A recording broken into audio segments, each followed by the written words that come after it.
In the summer of 2012, a small group of athletes marched into London's Olympic Stadium. They wore no national colors. No anthem would play for them. Their homeland had been erased from the map 2 years earlier, yet here they were, running, sailing, and fighting for a country that no longer existed. Welcome to the Library of Lost Lands, where we dwell on the tales of countries that once were, but are no longer with us.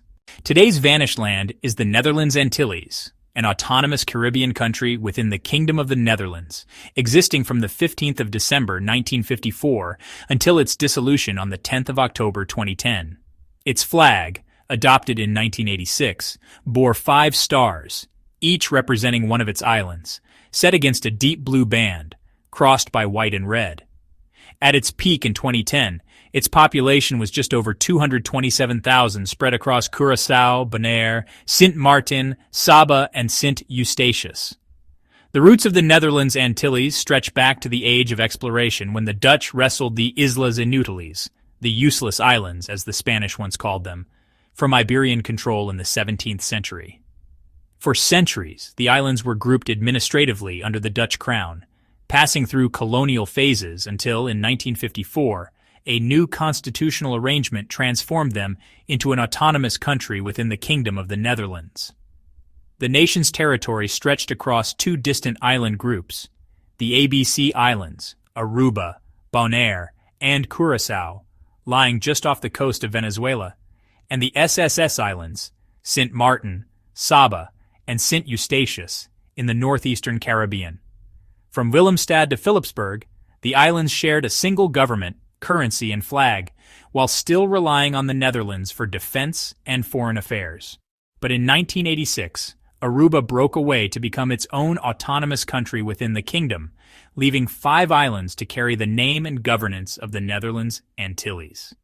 In their heyday, the Netherlands Antilles served as a cultural crossroads of Europe and the Caribbean. Tourists strolled pastel-lined streets in Willemstad, a UNESCO World Heritage Site. Music festivals blended African rhythms with European instruments, while islanders spoke a kaleidoscope of tongues, Papiamentu, Dutch, English, and Spanish. The Antilles were not wealthy, but they were rich in community spirit and cultural fusion. But beneath the bright facades, unity was fragile. The islands were separated by hundreds of kilometers of open water, and their economies and cultures were distinct. Curaçao and Sint Maarten dominated politically and economically, leaving the smaller islands feeling overlooked. Debates flared over autonomy versus closer ties with the Netherlands, and economic troubles deepened dependence on Dutch financial aid. By the early 21st century, island leaders increasingly questioned whether this shared government still served their people. On the 10th of October 2010, known locally as 10-10-10, the Netherlands Antilles ceased to exist. Curaçao and Sint Maarten became autonomous countries within the Kingdom of the Netherlands, joining Aruba, which had charted that course back in 1986. Bonaire, Saba, and Sint Eustatius became special municipalities directly administered by the Netherlands. The 5 stars on the flag, once bound in a single blue stripe, were scattered into separate political entities. Though the country is gone, traces remain. The islands still share cultural bonds and a history under one flag. The Netherlands Antilles Olympic Committee was dissolved in 2011, but in the 2012 London Games, 3 athletes from the former Antilles marched under the Olympic flag, an echo of a nation that had vanished. Old postage stamps, faded banknotes, and the memories of islanders keep the idea of the Antilles alive, if only in conversation and nostalgia. In life, some lands are lost in war, others in neglect.